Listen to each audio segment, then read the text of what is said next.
Bonjour à toutes et à tous, je suis ravie de vous retrouver pour ce nouveau point sur l'actualité. Nous sommes le mardi 2 février et voici les titres. Nous reviendrons sur l'état d'urgence en Vendée. Qu'en est-il des forces déployées sur notre département? Quel est le bilan des différentes procédures judiciaires? Nous ferons le point dans notre édition. Elle voulait être agricultrice et rien d'autre. Elodie Nolot a 21 ans et elle est à la tête d'une exploitation de cailles et de poulets de Chaland depuis 2 ans. La crise que vit le monde agricole aujourd'hui ne lui fait pas peur. Elle est plus déterminée que jamais. Enfin, le BTP CFA Vendée a inauguré la première formation de piscinier du Grand Ouest. Une quinzaine d'apprentis a intégré ce parcours en septembre dernier. Et à leur sortie, les postes ne devraient pas manquer puisque ce marché est en plein essor. Mais on ouvre tout de suite ce journal avec les chiffres de la délinquance en Vendée. Le bilan 2015 a été dévoilé ce lundi soir par le préfet et le procureur de la République. Et dans l'ensemble, il démontre que le département n'est pas des plus dangereux. La Vendée se place au 74e rang sur 96, notamment en ce qui concerne les affaires de cambriolage. Elles sont en net recul, à près de 6% en moins entre 2014 et 2015. En revanche, augmentation des violences aux personnes, plus 2,55%. Enfin, pour les affaires liées aux escroqueries et aux infractions économiques et financières, augmentation là aussi de près de 9%. Le préfet de la Vendée et le procureur de la République qui en ont également profité pour évoquer le contexte actuel lié à l'état d'urgence. L'état d'urgence qui pourrait être prolongé ce mercredi. La proposition est présentée en Conseil des ministres. Elle sera débattue et votée le 9 février prochain au Sénat, puis le 16 à l'Assemblée nationale. Si les parlementaires donnent leur accord, l'état d'urgence sera prolongé jusqu'à la fin du mois de mai. En attendant, qu'en est-il dans notre département? Quelles sont les forces déployées sur le terrain? Et surtout, quel est le bilan de ces 3 mois d'état d'urgence? Le point avec Pierre Dalissieux. Les patrouilles comme ici ce matin au marché de Chaland sont plus nombreuses depuis le début de l'état d'urgence. Leur nombre a même doublé dans certains lieux du département. Pour les réservistes, c'est leur nombre d'heures de présence sur le terrain qui a été multiplié par 2. Une situation qui devrait rester identique si l'état d'urgence est prolongé de 3 mois. Le dispositif qui a été mis en place depuis le mois de novembre se poursuivra tout au long de l'état d'urgence. Les constats qui conduisent à prolonger l'état d'urgence sont ceux qui prévalaient au mois de novembre, c'est-à-dire le caractère très actuel et très direct de la menace qui pèse sur le pays et toutes les composantes du pays, y compris notre département. Donc nous participons à cette vigilance et à cette constance de la veille, du renseignement et de l'intervention si c'est nécessaire. Depuis les événements de novembre, ce sont plus d'1 millier de manifestations en Vendée qui ont vu leur sécurité renforcée. Les établissements recevant du public ainsi que les lieux culturels, religieux et industriels sensibles sont appelés à une plus grande vigilance. Mais l'état d'urgence a aussi permis 20 perquisitions administratives, dont les 3/4 à titre seulement préventif. Quasiment pas d'infraction, ce qui montre bien qu'on n'était pas dans le cadre judiciaire, des vérifications et des doutes qui ont été levés. C'est ça aussi la responsabilité des uns et des autres pour assurer nos concitoyens. Et quelques petites affaires, une affaire de détention d'armes de petite catégorie et une affaire de fichiers plutôt complaisants pour Daesh qu'on est en train de vérifier, notamment s'il y a eu des diffusions. Si la Vendée semble donc peut-être loin du risque terroriste, pour autant le département n'en est pas moins concerné par l'état d'urgence qui pourrait être prolongé de 3 mois. Mais il n'y a pas que des personnes favorables à l'état d'urgence. Déjà le 30 janvier dernier, des dizaines de manifestations étaient organisées partout en France et une centaine de personnes étaient rassemblées sur la place Napoléon de La Roche-sur-Yon ce week-end. Et ce vendredi, une nouvelle mobilisation est annoncée à Paris devant l'Assemblée nationale. Parmi les principales revendications des opposants, il y a bien entendu la perte des libertés individuelles, l'intervention trop importante de l'État dans les affaires en cours. Je vous propose d'écouter tout de suite l'un de ces opposants. Habituellement, quand il y a des perquisitions, etc., c'est le juge qui déclenche ces perquisitions, qui déclenche ces assignations à résidence, etc. Là, actuellement, dans cette période d'état d'urgence, c'est l'autorité administrative qui décide et la possibilité de recours, c'est le tribunal administratif, ce n'est plus le tribunal judiciaire. Et nous, on estime que ça, c'est anticonstitutionnel.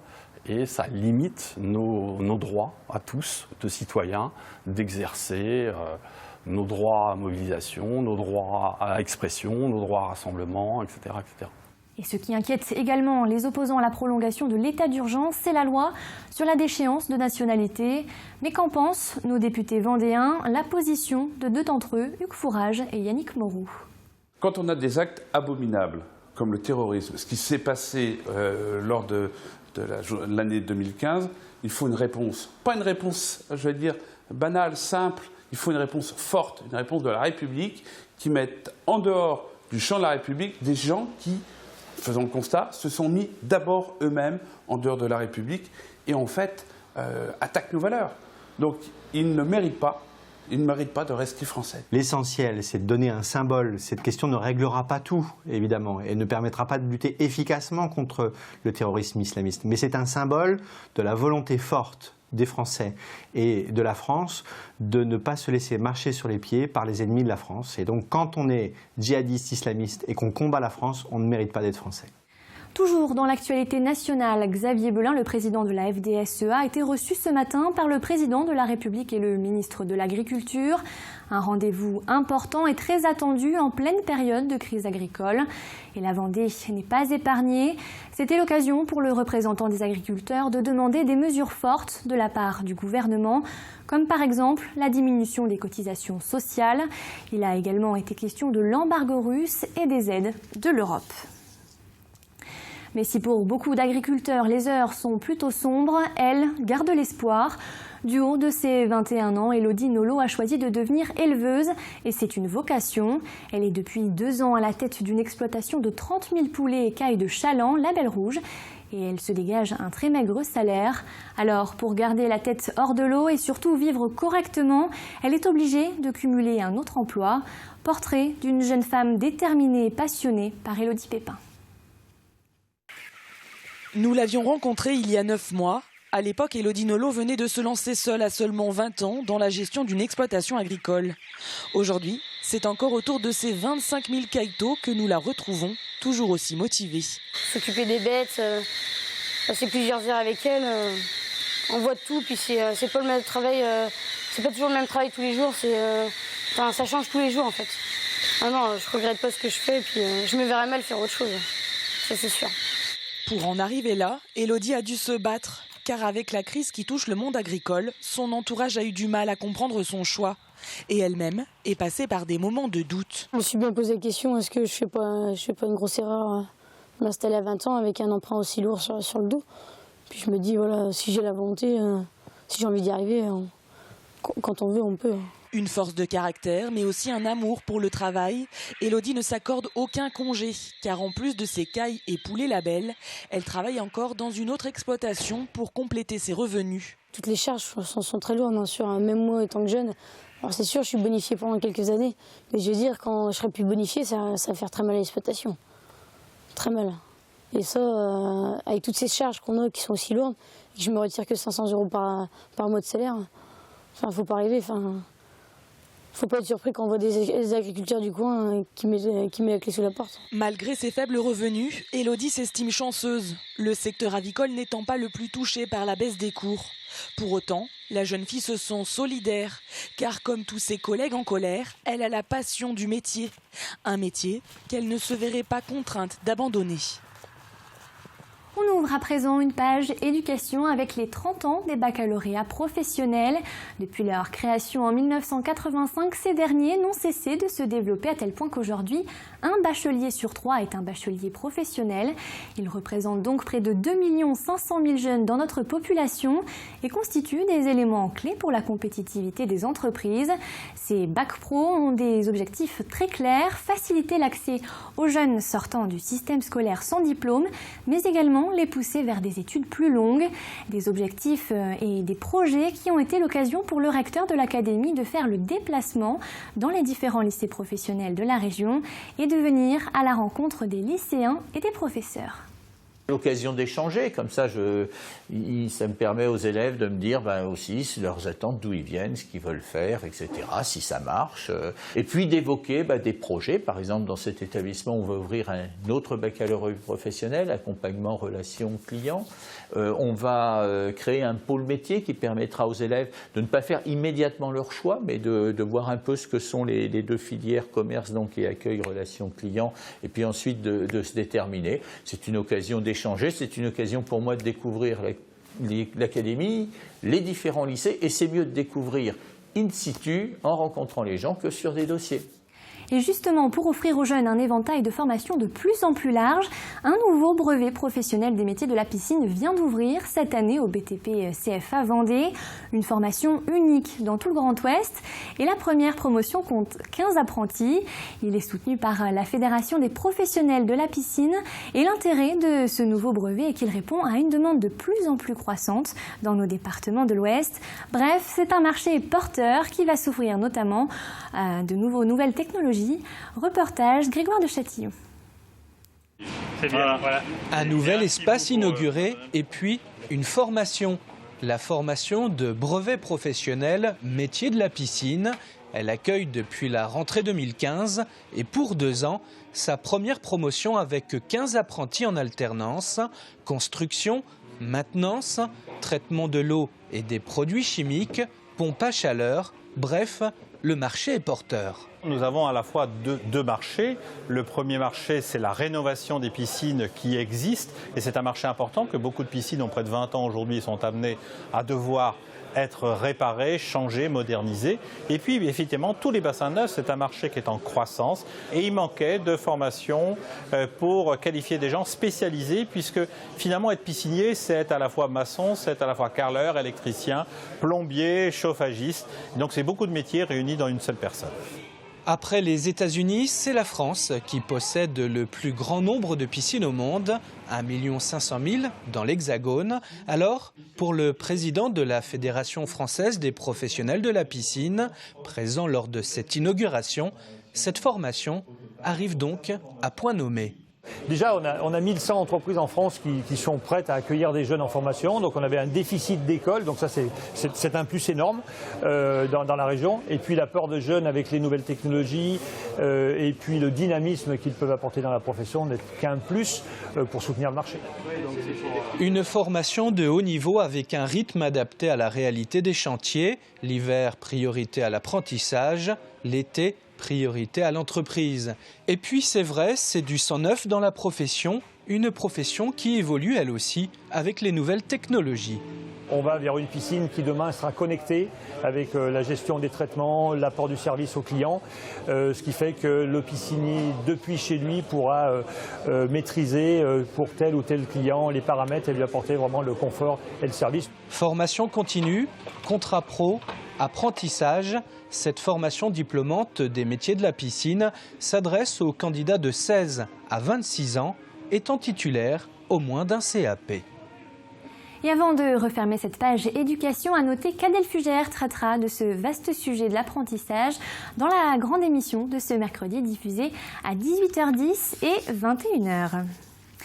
Nous revenions ce lundi sur le week-end très réussi de la folle journée en région et les chiffres de la fréquentation sont tombés ce mardi.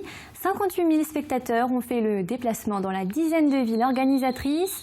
En Vendée, Fontenay-le-Comte, La Roche-sur-Yon et Challans ont accueilli 20 000 personnes. La folle journée qui continue à Nantes cette semaine du 3 au 7 février. Comme très souvent dans notre journal, nous vous proposons de partir à la découverte d'initiatives vendéennes hors du commun.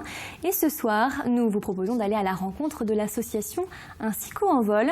Elle s'est lancée le défi de remettre en état un vieil hélicoptère des années 60. Un travail de titan qui a commencé en 2012 avec la recherche des pièces manquantes dans toute la France. Mais pour mener à bien ce projet, les passionnés de l'hélicoptère ont besoin de financement. Alors, ils sont allés frapper aux portes de la Fondation du patrimoine et du club des mécènes d'aujourd'hui. Ils ont fait le déplacement jusqu'à leur chantier de restauration. À la clé, une aide précieuse. Cyril Guillet nous raconte l'histoire de cet hélicoptère mythique. À première vue, difficile de croire que vous êtes face à un hélicoptère. Pourtant, le Sikorsky a marqué son époque car c'était le plus gros appareil équipé d'un moteur à piston. Utilisé entre autres par l'armée pour le transport de troupes, c'est aussi le premier hélicoptère fabriqué en France. C'est un appareil qui a été fabriqué par Sud Aviation en 1959 sous licence Sikorsky. Et ça fait partie donc des tout premiers appareils lourds, gros, fabriqués par Sud Aviation. Sud Aviation qui est maintenant Airbus Hélicoptère. C'est le dernier appareil qui sera équipé d'un moteur à piston.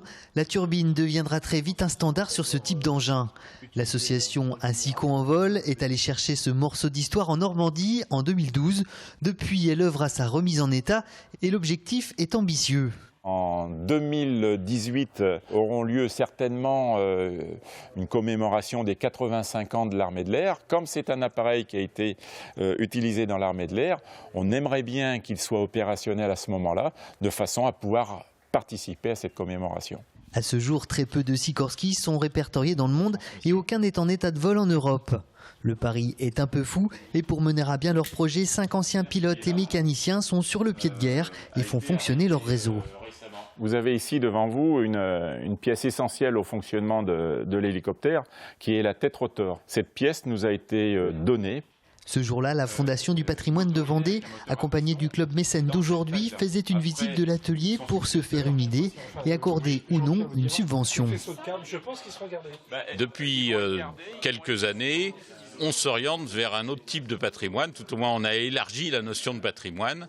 Et elle s'est élargie, en l'occurrence là, au patrimoine de transport. Donc on va s'intéresser aussi bien aux bateaux, aux motos, aux autos, et là pourquoi pas un hélicoptère, doublé du fait que c'est un cas intéressant puisque c'est un cas unique. On n'a pas de moyens énormes, mais l'idée c'est d'essayer d'approcher sur des projets qui sont entre guillemets peut-être un petit peu fou, et ce type d'association nous intéresse.